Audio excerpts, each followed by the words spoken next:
केदारनाथचा असा भयंकर रस्ता बघून घ्या.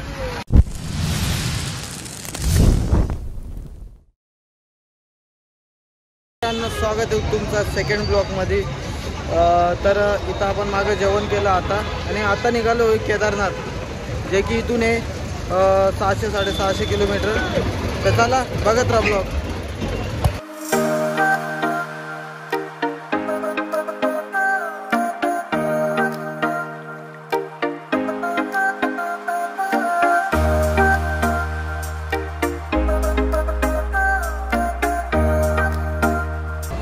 तर नमस्कार मित्रांनो. तर आपण आत्ता दौरला आहे. आपण रात्री वृंदावरून निघालो होतो, तर आता सकाळी हरिद्वारला आहे. आणि इथं CNG टाकते आहे काकांते. तर आम्ही इकडं पुढं आलो आहे आता फिरत फिरत. तर मित्रांनो बघू शकता केदारनाथ 223 किलोमीटर, बद्रीनाथ. आणि आता विषय इथं असा झाला आहे, इथून पुढं गाडी जाऊ देत नाही. तर मित्रांनो आत्ता आम्ही ऋषिकेशमध्ये, आणि इथं आता विषय असा झालेला आहे की आम्ही माल वाहतूक गाडी आणल्यामुळं आम्हाला मध्ये इथून गाडी घेऊन जाण्याची परवानगी नाही आहे. इथं चेकपोस्ट आहे, इथून गाडी घेऊन जाण्याची परवानगी बिलकुल नाही. आणि इथून अजून 3 चेकपोस्ट पुढं लागतील. आणि इथून अजून केदारनाथ 223 किलोमीटर आहे. आणि इथूनच गाडी त्यांनी म्हणजे पुढं जायलाच नाही बोललेले, इथंच गाडी लावा पार्किंगला म्हणे, तुमच्या पद्धतीने जा. तर माझं सांगणं तुम्हाला एकच आहे की जर तुम्ही पण अशा गाडीने येत असाल, मालवाहतूक गाडीने येत असाल, तर कृपया करून इकडं अशा मालवाहतूक गाडीने येऊ नका. कारण की 223 किलोमीटर आधीच तुम्हाला गाडी पार्किंगला लावावं लागेल आणि परत खर्च करून जावं लागेल. तर जे आम्ही चुकी केली ते तुम्ही करू नका. तर मित्रांनो आपण इथं आता पार्किंग करतोय इथं आपली गाडीची. हे बघा ही गाडी आली आपली. कारण की विषय असा आहे, ऋषिकेशपासून आपल्याला चेकपोस्टच्या इथून पुढं गाडी अशा मालवाहतूक गाडी जाऊ शकत नाही. कारण की ते खूप रिस्की काम आहे, म्हणून पोलीसवाले इथून गाडी सोडत नाही. तर मग आपण अशा प्रकारे इथं गाडी पार्क करतोय. आणि इथून पुढं कसं जाणार, काय करणार, तुम्हाला या ब्लॉगमध्ये सगळी माहिती देणार. कारण की इथून किती काय आहे ते सगळं तुम्हाला या ब्लॉगमध्ये सांगणार. कारण की जे कोणी तू अशा गाडीमध्ये येत असेल त्यांच्यासाठी हा ब्लॉग नक्कीच बघितला पाहिजे. आणि ब्लॉग बघत राहा, तुम्हाला इथून पुढं कसं काय होईल सगळ्या गोष्टी तुम्हाला सांगणार. आता इथून पुढं आमचं ट्रॅव्हल कसा राहील, काय आहे, सगळ्या तुम्हाला ब्लॉगमध्ये सांगणार. तर ब्लॉग बघत राहा. तर मित्रांनो आता तुम्ही बघू शकता असे एवढे बॅग घेऊन जायचं आता आम्हाला. 30-35 किलोचे बॅग आहे. कारण फक्त एकच की आता आमची गाडीवरती जाऊ नाही दिली, इथूनच रिटर्न फिरवले. तर आता पार्किंग मध्ये लावली, ते पण 12 तासाचे 200 रुपये दिलेले पार्किंग, नाही म्हणता 1000 रुपये. तर तुम्ही पण इकडे अशा गाडीने येत असाल तर विचार करूनच घरून निघा. आमचे वांदे झाले तसे तुमचे नाही झाले पाहिजे. काय वाटतं काका? तर बघा ही अशी घेतली आता बॅग. आता इथून आहे बस स्टँड 5 किलोमीटर. तर इथून ऑटो बिटो रिक्षा वगैरे पकडून जाऊ डायरेक्ट बस स्टँडवर. आणि तिथून बघू मग सोनप्रयागचं बस किती काय भाडं वगैरे तुम्हाला सगळं ब्लॉगमध्ये सांगतो मी. बघत राहा फक्त ब्लॉग. तर मित्रांनो इथं आता प्लॅनमध्ये थोडं चेंजेस झालेलं आहे. इथं पहिले नाश्ता वगैरे बनवून नाश्ता वगैरे करून मग आम्ही निघायचं डिसाईड केलेलं आहे. इथं पहिले नाश्ता बनवून नाश्ता करू आणि मग निघू. तर मित्रांनो नाश्ता वगैरे तर सगळं ओकेमध्ये झालं आहे. आता आम्ही निघालो आहे बस स्टँडवर. आता कोणती बस आहे आम्हाला ते बघावं लागेल तिथं जाऊन. इथून पुढं अजून आमचं खूप धांदळ होणार आहे. आता विशेष नाही धांदळ म्हणजे आम्ही खूप खूप खूप खूप खूप खूप पळणार आहे. तर मित्रांनो आपल्याला इथून असा रिक्षा आहे जे की आपण बस स्टँडपर्यंत, आणि याचं आहे 50 रुपये पर पर्सन. या रिक्षा 5 किलोमीटरचं फक्त 50 रुपीज पर पर्सन. आणि मित्रांनो सगळ्यात मोठा विषय म्हणजे हा इथं ऑफिस आहे. इथं मागं जे ऑफिस दिसतंय तर आपण ऋषिकेशला आल्यानंतर इथं आपल्याला रजिस्ट्रेशन करावं लागतं. त्याच्यानंतरच आपल्याला केदारनाथपर्यंत जायची परवानगी भेटते. एंट्री करायला पाहिजे. इथं रजिस्ट्रेशन करावं लागतं, मग आपल्याला केदारनाथ जायची परवानगी भेटते. तर तुम्ही पण आले तर ऋषिकेशला पहिले थांबा, इथं रजिस्ट्रेशन करा आणि त्याच्यानंतर केदारनाथला जाता येईल तुम्हाला. तर मित्रांनो इथं मागं जे ऑफिस दिसते ते रजिस्ट्रेशन करण्यासाठी आहे आणि तिथं काही चार्जेस वगैरे लागत नाही. असं ते कार्ड देतं रजिस्ट्रेशन झाल्यानंतर, जे कार्ड आपल्याला सांभाळून ठेवावं लागतं आणि ते विचारतात कुठं कुठं जायचं आहे तुम्हाला, केदारनाथ बद्रीनाथ जेवढे तिकडे फिरायसारखे एरिया असेल ते विचारतात. तर आता आम्ही फक्त बद्रीनाथचं घेतलेलं आहे आणि असा कार्ड येतो रजिस्ट्रेशनचा, तर बघू शकता. तर मित्रांनो आता आम्ही असं स्पेशल बोलेरो केली आहे 8 जणांसाठी. सगळे आपली पब्लिक मागं बघू शकता तुम्ही. आणि ही आम्ही केली आहे 4200 रुपयामध्ये. तर बघू शकता, कारण की आम्ही स्वतःची गाडी आमच्या पुढं जाऊ नाही देते म्हणून आम्हाला अजून इथं खर्च वाढला, जे की 4-4.5 हजार रुपये खर्च वाढलाच आमचा स्पेशल. नाही तर गाडी गेली असती तर खर्च नसता वाढला. ते स्पेशल असे बोलेरो करावं लागले आम्हाला. तर मित्रांनो आपल्याला इथून आता घाटचा प्रकार चालू झालेला आहे, तुम्ही बघू शकता. इथून सुरुवात झालेली आहे आणि या साईडून कधी पण कोणत्याही टाइमला डोंगर खाली सरकत राहतो, दगड वगैरे पडत राहतं.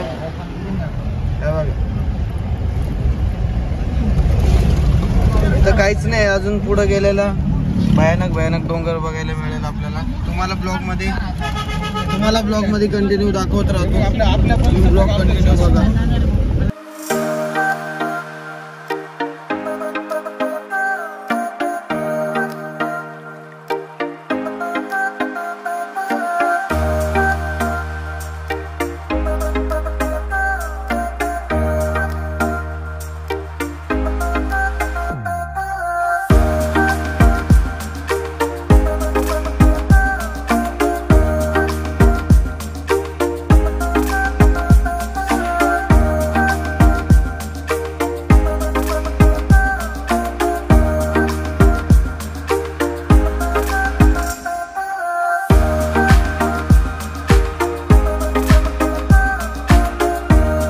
तर मित्रांनो तुम्ही खाली बघू शकता, तिथल्या स्थानला देवप्रयाग म्हणतात आणि 2 नदीचं पाणी कधीच मिक्स होत नाही, तुम्ही बघू शकता.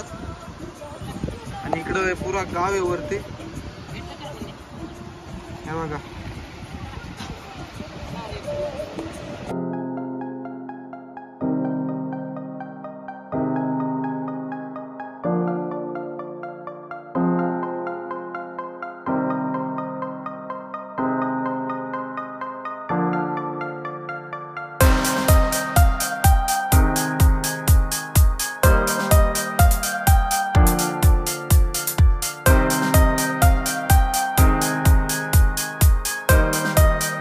मित्रांनो इथून अजून सोनप्रयाग 40 किलोमीटर आहे आणि आता आम्ही इथं थांबलेलो आहे, कारण की जसं ऋषिकेशवरून निघालो होतो आम्ही 223 किलोमीटरचा रन सोनप्रयागपर्यंत.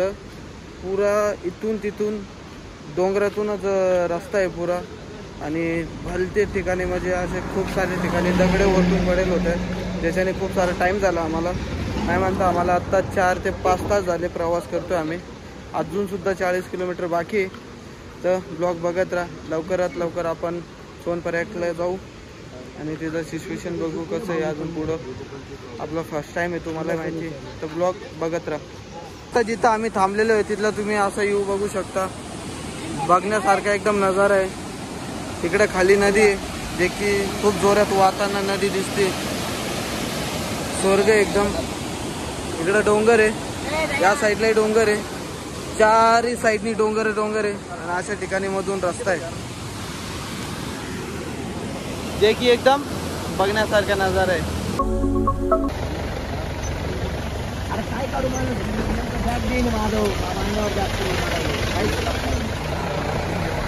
केदारनाथचा असा भयंकर रस्ता बघून घ्या.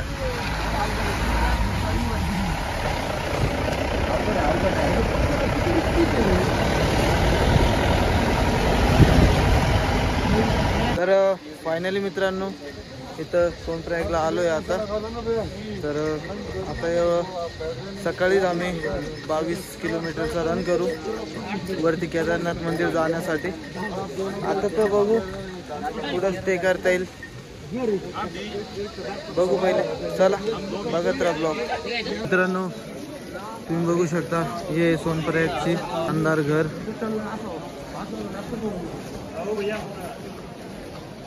तर मित्रांनो इथं आपण आता रूम घेतलेलं आहे. तर या साईटून वरती तर तुम्हाला रूम वगैरे दाखवतो आणि काय रेट आहे काय नाही तुम्हाला ब्लॉगमध्ये सगळं सांगतो. तुम्हाला परवडल की नाही परवडणार ते सुद्धा सांगतो, बघत राहा. तर अशा प्रकारचं रूम आहे इथं, छोटंसं आहे, ज्यादा मोठं नाही. मित्रांनो आता मस्त एकदम फ्रेश झालो आहे तुम्ही बघू शकता. आणि हे सोनप्रयागची गल्ली वगैरे तुम्ही बघू शकता. तर चला फिरू गल्ली गल्ली, काय सोनप्रयागमध्ये काय सोन्यासारखं आहे बघू आणि तुम्हालाही ब्लॉगमध्ये दाखवतो. तर बघत राहा. मित्रांनो इथं संकटमोचन हनुमानचा मंदिर आहे आणि इकडं आपण जाणार आहे. इकडं गौरीकुंड इथून 4 किलोमीटर आहे आणि सोनप्रयाग इकडं. तर इकडं आपण सकाळी रिक्षा ऑटो वगैरे करून 4 किलोमीटर जाऊ. तर आता थोड्या टायमात इथं बघू जेवण वगैरे, इथलं जेवण कसं आहे काय आहे. कारण की जसं की तुम्हाला माहितीच आहे आपण गाडी ऋषिकेशच्या इथं लावलेली आहे पार्किंगमध्ये आणि तिकून आपण 223 किलोमीटर गाडी प्रायव्हेट गाडी केली ते पण खूप महागात पडले जसं की तुम्हाला सांगितलंच आहे मी सगळं ब्लॉगमध्ये. तर आता थोड्या टायमात जेवण वगैरे करू, इथलं जेवणची टेस्ट वगैरे बघू आणि हा सेकंड पार्ट ब्लॉग लवकरच संपू. सकाळी परत एक थर्ड पार्ट ब्लॉग स्टार्टिंग करेल मी, जे की पुरा 22 किलोमीटरचा रन करणार आहे त्याच्यात आणि केदारनाथवर जाऊन केदारनाथचं सगळं दाखवणार आहे तुम्हाला थर्ड पार्ट ब्लॉगमध्ये. तर बघत राहा. मित्रांनो आज काकाश्रीने काय नाही बनवलं आहे, आज हॉटेलमध्ये बनवणार आहे आणि आज हॉटेलमध्ये जेवतो आहे आम्ही. तर तिथं मस्त जेवण करू आणि रूममध्ये जाऊन मस्त झोपू. म्हणजे काय सकाळी लवकर उठू आणि 22 किलोमीटरचा ट्रॅव्हल करू. तर मित्रांनो अशा प्रकारचे आम्ही थाळी ऑर्डर केलेली आहे, जे की पर थाळी 150 रुपये आणि त्याच्यात 4 रोट्या येतील, डाळ येतील, एक भाजी येईल, लोणचं आणि भात वगैरे येईल. कसे आहे चव? काय वाटतं आहे ना? तर 150 रुपयाच्या हिशोबाने एक नंबर चव आहे, काही विषय नाही. तुम्ही पण सोनप्रयागमध्ये आले तर मस्त 150 रुपयाची थाळी घेऊन फुल जेवण करू शकता. तर मित्रांनो एकदम मस्त पद्धतशीर जेवण झालेलं आहे आणि हा सेकंड पार्ट ब्लॉग तुम्हाला कसं वाटलं कमेंट बॉक्समध्ये नक्की सांगा. आणि आत्ता मस्त या रूममध्ये झोपणार आहे कारण की सकाळी उठायचं आहे 3, 3:30, 4 वाजेपर्यंत आणि इथून 4 किलोमीटर जायचं आपल्याला गौरीकुंडपर्यंत आणि तिथून 22 किलोमीटरची चढाई करायची. तर मग हा ब्लॉग कसा वाटला कमेंट बॉक्समध्ये नक्की सांगा. आणि आपला थर्ड ब्लॉग केदारनाथचा राहणार आहे तर चॅनलला सबस्क्राईब नक्कीच करा. तर चला बाय बाय.